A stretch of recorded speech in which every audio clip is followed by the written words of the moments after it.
padres nessa altura tinham muito poder. Sim.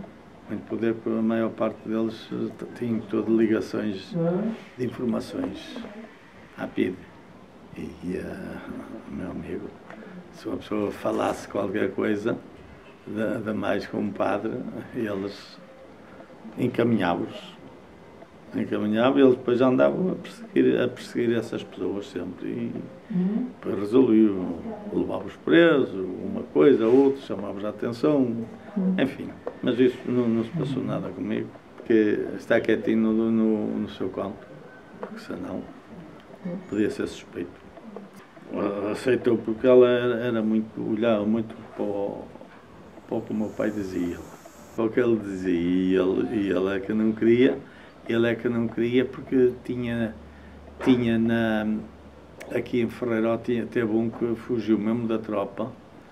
Desertou. E foi para a França. E depois os pais, o pai dele ia à Espanha visitá-lo. Agora a mãe e os irmãos nunca ouviram. Mas depois do 25 de Abril, ele veio. Sim, depois já podia vir. Porque também a mãe não podia, tinha de ter a autorização do marido, porque as mulheres não podiam viajar sem a autorização dos maridos. Não vejo aqui em Ferreiró. Ora, sabia que a maior parte delas nunca tinham emprego. Eram donas de casa só. Sim. Pronto, a minha mãe, por exemplo, a minha mãe era costureira. E pronto, e fazia várias coisas de roupa, pronto, mas sim, fazia às vezes arranjos para fora, uma coisa ou outra, mas senão, também nós éramos seis filhos, por isso ela já tinha muito que fazer, e o meu pai, a líder da casa, não queria saber, não.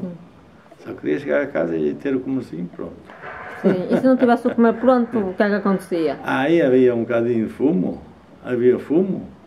Pronto, porque a violência doméstica era permitida. Sim, mas o meu pai nunca foi deste de estar a bater. E nós, agora na minha mãe, só me recordo dele dar-lhe uma vez um empurrão, que estava a fazer a fogueira, lá acendeu tarde. E ele, com a pressa que ele era muito enérgico, tinha que começar a horas e tudo, e depois trabalhar aí 10, 12 horas por dia. Era criado de servir. Sim. Depois começou a trabalhar. Depois de casar começou logo sim, porque as pessoas tinham de trabalhar, a fazer serviços. Trabalhar quase até morrer, porque não havia reformas também. Pois não. Depois, ultimamente, já quando entrou o Caetano, eles meteram uma reforma mínima, sim. Já conseguiram. Agora, pronto. Mas agora, com respeito para a minha mãe, nunca. Só me recordo de uma vez disso, e ele era mais rápido a fazer a fogueira, era no lar. Sim. Pronto, aquilo era num lar, não havia fogão.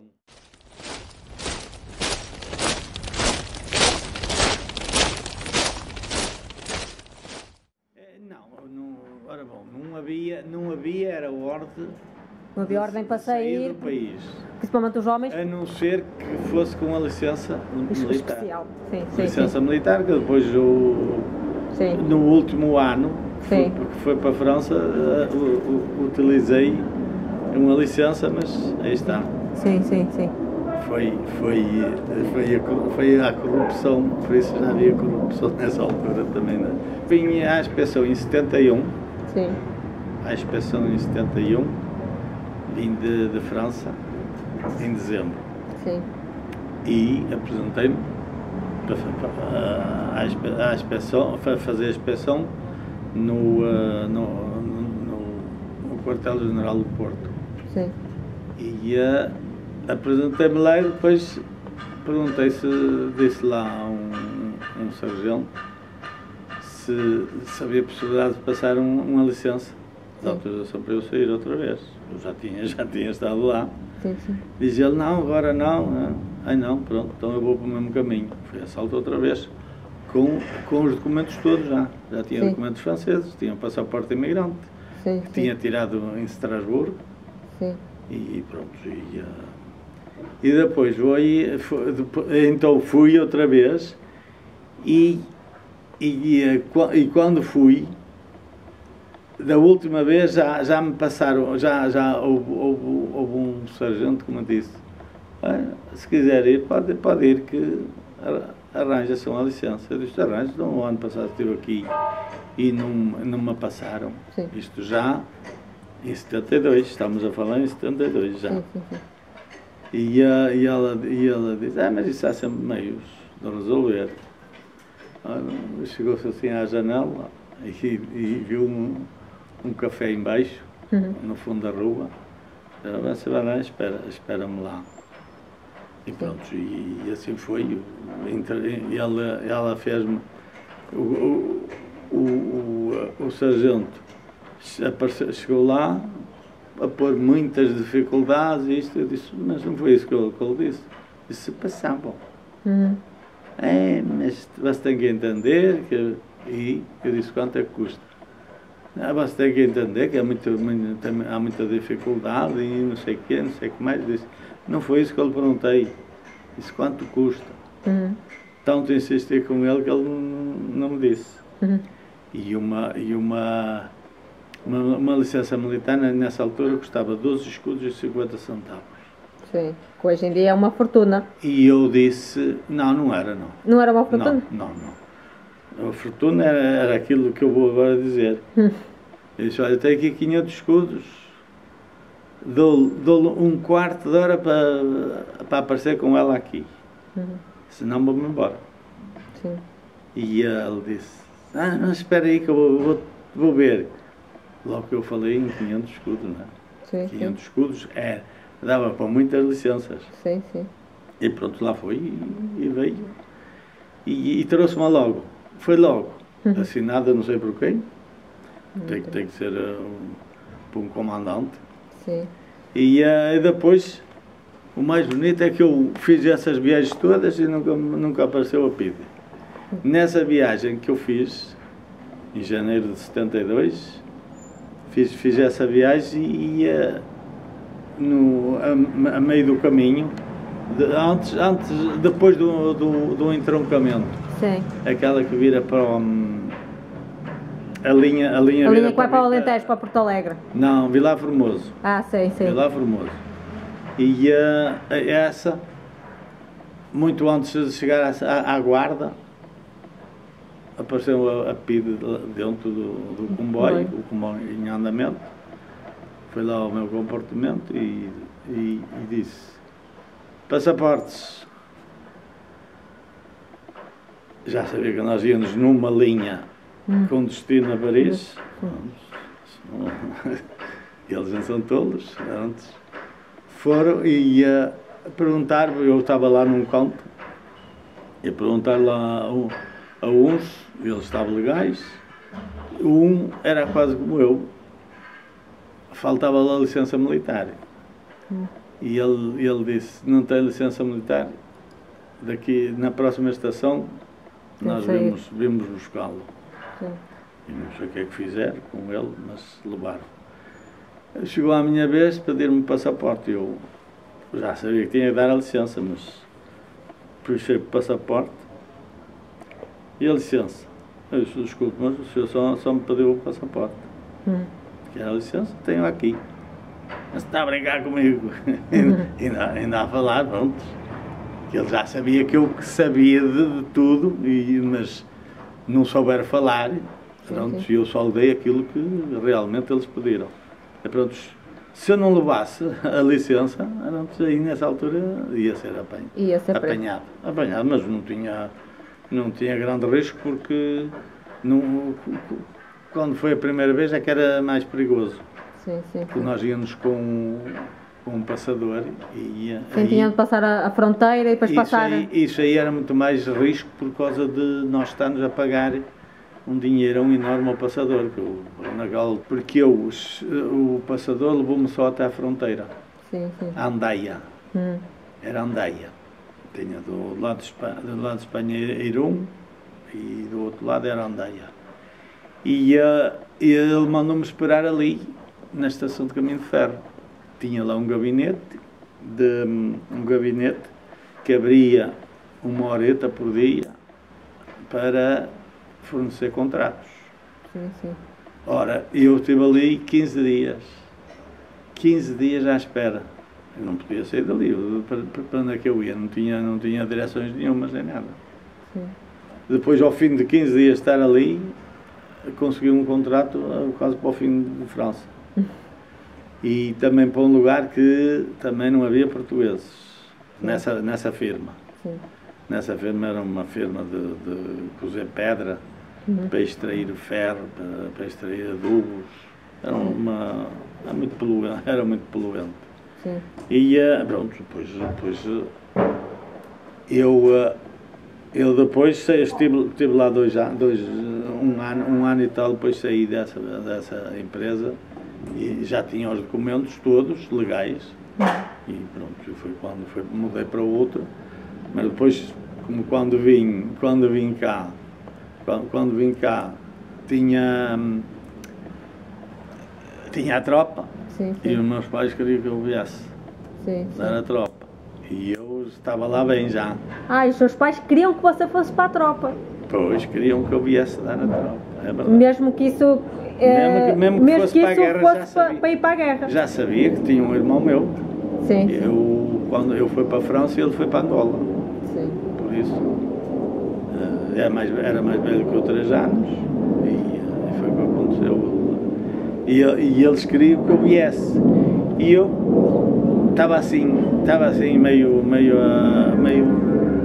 para ficar. Nunca pensei que houvesse uma revolução tão cedo. Sim, sim. Tão cedo, também aqui nestas zonas não era muito desenvolvido, né? E não se falava? Não se falava em nada. As notícias demoravam mais a chegar? Não havia televisão, não havia...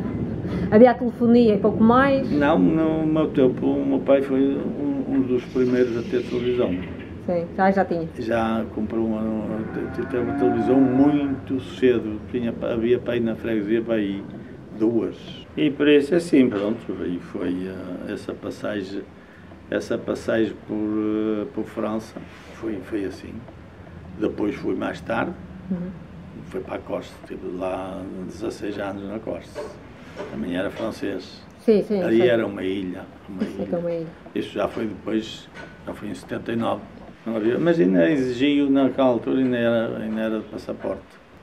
Era obrigatório de passaporte. Só em 87 ou 88 é que começou a parar, a não ser preciso passaporte.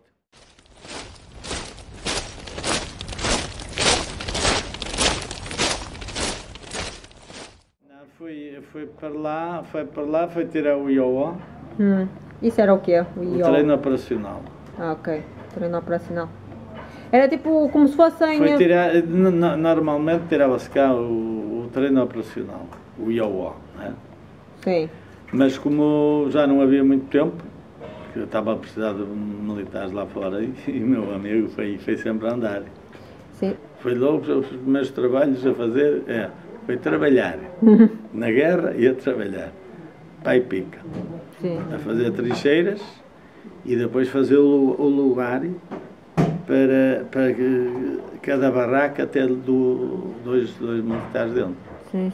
Mas era só aquela barraca assim. Sim. Uma tenda daquelas tendas que é uma coisa mesmo mínima. Sim.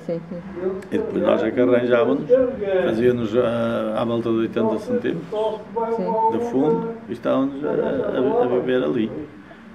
Havia qualquer problema, não saíamos fora da terra. Havia ligação logo para a trincheira. Estávamos ali preparados para uma guerra que viesse, defender-nos ao menos. Sim. Mesmo que houvesse artilharia pesada, pronto, só se caísse mesmo no lugar onde a pessoa estava, não é? Sim. Senão não atingia mais ninguém. Porque as trincheiras lá eram feitas assim, ó. Sim, sim. Depende de como é que criou as trincheiras. Nós lá estávamos num círculo, 4 pelotões instalados num círculo de um diâmetro, sei lá, para 600 metros, mais ou menos, um diâmetro. E instalamos ali os pelotões e no centro era a formação, onde tinha os cozinheiros, tudo. Sim. O capitão tinha lá a barraca dele. Antes era num centro que já estava cercado em toda a volta. Em toda a volta que nós, dentro não entrava ninguém. Sim. Nós estávamos, como fizemos o círculo, com 4 pelotões. A cada pelotão que foi lá para fora tinha à volta de 35 militares, 35, 40. Sim. E depois tinha os forriers, alferes e capitão. Sim. E era o que havia, depois enfermeiros, havia essa estava equipada, era uma companhia independente. Sim. Por isso tinha que ter de tudo. Sim. Onde é um batalhão dá para tudo. Ali era uma companhia independente, estávamos sozinhos lá. Sim. E pronto, foi quando eu vi o Spínola. Nós a desembarcar tipo um barco, era um barco de guerra, mas era um barco que pronto, se viesse alguma bala virada ao ferro não havia problemas. Mas de resto era tudo estapado por cima. Se acertasse uma granada lá para dentro, ia logo era só carne. Sim. E por isso é assim. Agora, depois começamos a desenvolver lá em Cabo Chanque e começamos a desenvolver, depois fez-se uma caserna para cada pelotão. Sim. Tudo feito em blocos de barro. Sim, porque era o material que tinha lá à mão. Pois, blocos de barro, depois aqueles que fossem artistas eram chamados para trabalhar. E eu trabalhar para o Estado não estava interessado porque eu fui para a guerra. Sim. Eu não fui obrigado a ir para a guerra, atenção. Sim. Foi mediante a vontade dos seus pais. Agora, senão eu não fui obrigado, porque eu estava lá fora, ficava lá e ninguém me tocava. Mas o seu irmão já estava na guerra em Angola. Está. Mas ele quando veio... Ele não tentou demover de ir para a guerra? Não, que não chegou a falar com ele? Não havia. Aí dele. Sim, porque foram os seus pais, que você tinha o seu irmão estava em Angola, não é? Na guerra. E você veio de França para ir para a guerra. O seu irmão não tentou demovê-lo? Não. Dessa ideia? Não. Visto uma vez que ele já tinha visto o que acontecia? Quem falava eram os meus pais. E pronto, ele nunca me disse nada. Porque se tivesse algo... Lá teve pessoas a dizer, mesmo franceses, a dizer, tu vais te arrepender. E vais para a guerra, então não estás aqui tão bem, e vais. Mas eu vou e venho. A minha ideia era vir e ir para lá. Depois já nem foi para lá, foi para o outro lado. Em Angola também a guerra lá era uma guerra mais de colunas. Havia minas na passagem por onde eles passavam. Sim. Havia minas, ora, se caçasse um carro com pessoa, com militares dentro, já sabe que pronto, ou morria ou feria-se. Ficava estropiado. Uma mina anticarro são fortes, são antipessoal, os outros não estão ali pela beira. Não havia muitas minas. Mas não assistiu, teve combates, foi combater?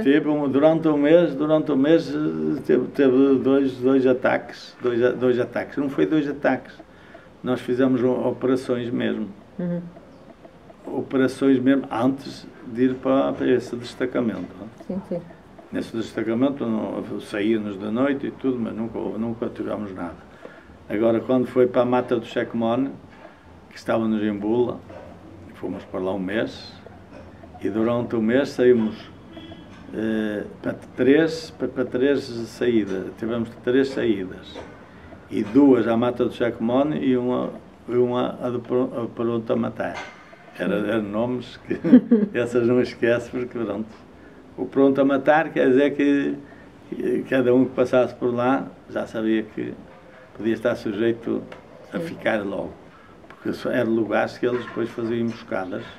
Emboscadas estava ali à nossa espera, depois, olha, era só. Depois eles tinham que pensar em desaparecer logo, porque depois era tanto fogo em cima deles que o meu amigo. Uhum. E você não tinha medo disso? Não. Se eu tivesse medo, até não vinha. Sim, mas havia pessoas que eram obrigadas a ir, por ser obrigadas. Sim, mas é que no seu caso, não? No meu caso, não. Por isso é que eu digo que não tinha, nunca tive medo de ir para a tropa, eu vou para a guerra. Sim. Porque senão, se eu tivesse, isso eu ficava logo lá. Uhum. Tanto valeu os meus pais dizer para eu vir que é para ver que eles avisaram-me no dia 9, no fim de abril. Sim. Sei, talvez lá para o 28 ou 30 de abril. Porque eu tinha que vir a Santa Praça no dia 9 de maio, Uhum. em Braga, Sim, sim. no R8. E pronto, eu depois nunca mais pronto, se eu tivesse mesmo medo, já não vinha, não é? Sim. Pronto, por isso, mas pronto, não deixo de dizer que aquilo foi uma passagem que eu tive. Pronto, tive sorte. Sim. Tive colegas meus que ficaram, do outro pelotão, porque nós andávamos 2 pelotões quando íamos para essas zonas, para a Mata do Checkmone, e 2 pelotões por cada lado, e 2 pelotões nesta direção, os outros 2 iam dar a volta e iam cercar os turras por trás. Sim. Ora, esses que andavam à volta, tinham que andar muito, Sim. muito a pé, muitas horas a pé. Esses que iam a direito, mas os que iam a direito, praticamente esses é que eram sempre os atingidos. Sim. E nós fomos uma vez a direito e tivemos sorte, não sei se tivemos algum ferido, mas foi feridos ligeiros. Sim. Porquê? Porque foram detectados os guias, levavam os guias à frente, e os guias detectaram, mandaram tudo abaixar. Sim. Todo aquele sinal de passa-palavra, era só assim, ó. E eles era a passar a palavra e ia a deitar-se. Está ali preparadinhos e tudo Caladinho. Tudo caladinho, para o maior silêncio que pudesse haver. E eles detectaram, como os guias detectaram, depois comunicaram ao comandante, nessa altura era o capitão, ia com nós, e ele disse, antes começaram a mandar fogo, e eles também. Ora, mas não tivemos grandes problemas porque fomos nós a detectá-los. Se fosse ao contrário, aí foi o que aconteceu depois na segunda operação. Essa é que foi uma coisa, eu estava para ir a mais de 2 km por trás. Sim. Fomos nós, andávamos sempre com, era o segundo e o quarto, e o primeiro e o terceiro ia sempre juntos. Era o primeiro, o terceiro e o segundo e o quarto. Sim. E pronto, ia-nos dar os que fossem para ficar por trás, tinham que andar. A última que nós fomos durou 3 dias. Sim. Foi 3 dias ali sempre 2 cantis de água só. Aquilo ao segundo dia só tínhamos um bocadinho de água para aguentar o dia. E depois não havia água em lado nenhum. Sim, e mesmo as charcas deviam estar poluídas. E as charcas estavam poluídas, mas isso não havia problemas. E também tinha uma coisa chamada crocodilos que nós não temos cá. Mas... Não, nós mesmo com um lenço ou com qualquer coisa. Para fazer a filtragem. Filtrava-se e bebia-se logo, está bem. Isso não havia problemas. Mas às vezes não havia era nada. Sim. E por isso, assim, não teve de resto. Para esse lado, foi quando tivemos na segunda é que tivemos esse problema de, sei lá, à volta de 7 ou 8 mortos. Que tivemos junto aos guias, não é? Os guias eram os primeiros a ser batidos e costumava ser 2, 3 guias que iam à frente. Sim. E então, depois os outros, e depois nessa altura, aí veio, nós estávamos do outro lado e Cantal vemos a aviação, os Fiats. Fiat, que é como a Mirais, como as caças. Sim, o F-16 e assim. O F-16. Nós lá, naquela altura, era o Fiat. Mas aquilo lá era uma velocidade, era uma coisa só vista.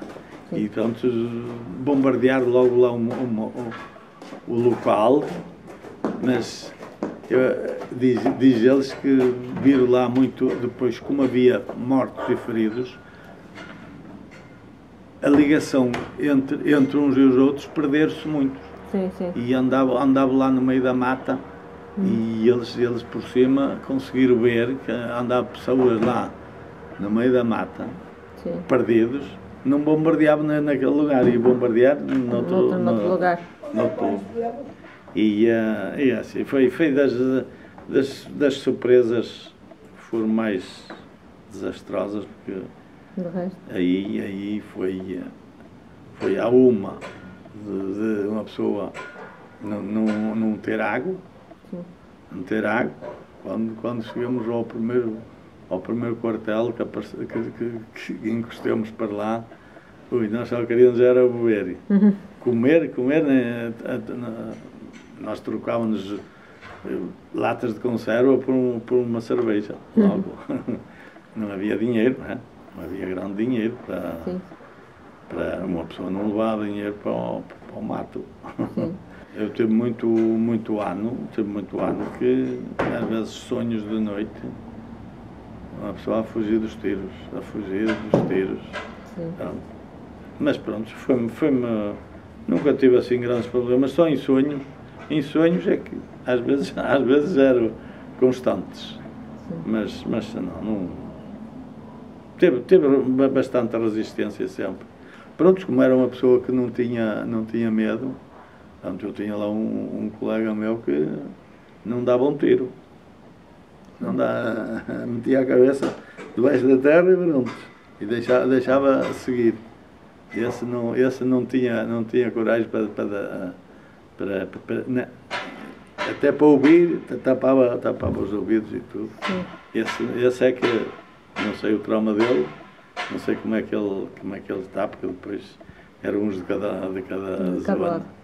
De cada zona, nós tínhamos de todo o país. Ainda agora temos a nossa companhia, que ela já está nem a meio, já nem metade do pessoal. O que vale é que vai família, fazemos um convívio sempre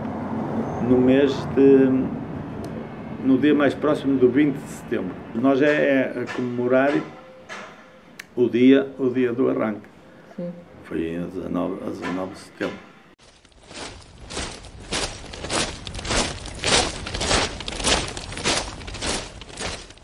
Tinha lá um furriel, que esse garantiu-nos que ia haver uma revolução.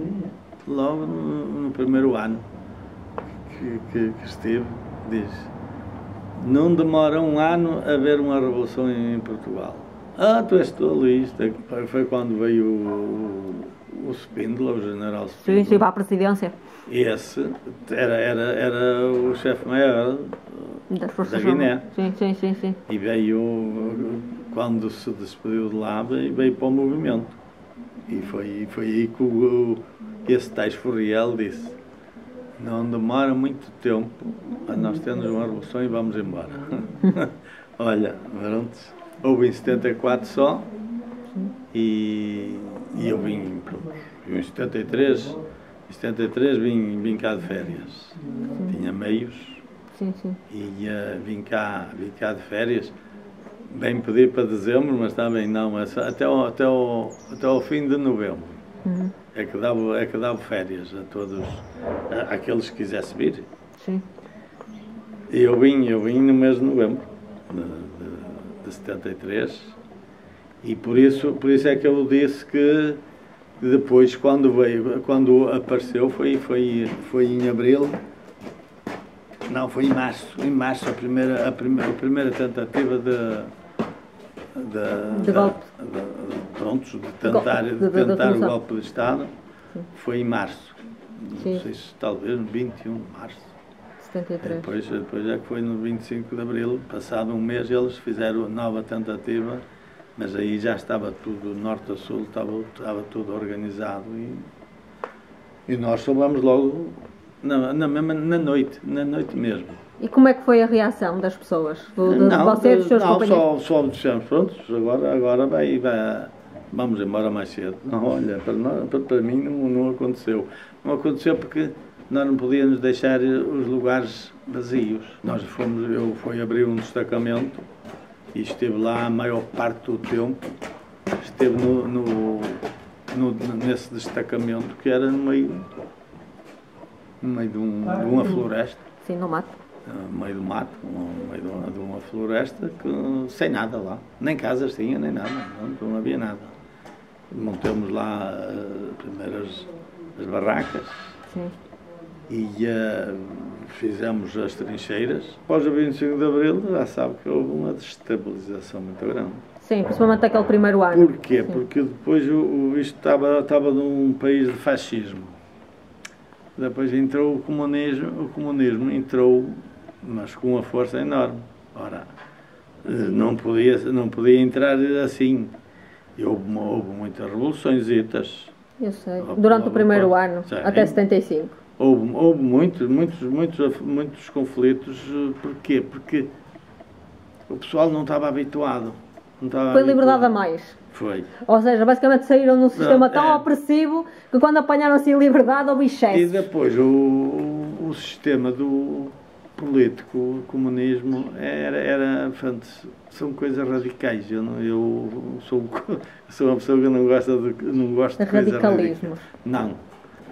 Mas ainda não chegaram a governar, mas chegaram a estar no governo. O desenvolvimento não estava preparado. Isso de Portugal Portugal estava demasiado atrasado. Demorou muito ano a chegar-se ainda hoje, sim, além de estarmos com um grande desenvolvimento, um desenvolvimento bem bom em Portugal, que o desenvolvimento em Portugal a nível da europeia está num bom patamar. Ora bom, eu com respeito à política não sei muito decifrar isso, mas sei que a democracia que está a ficar frágil. Sim. Isso está. Porquê? Porque aí estão os extremos dentro, e os extremos descontrolam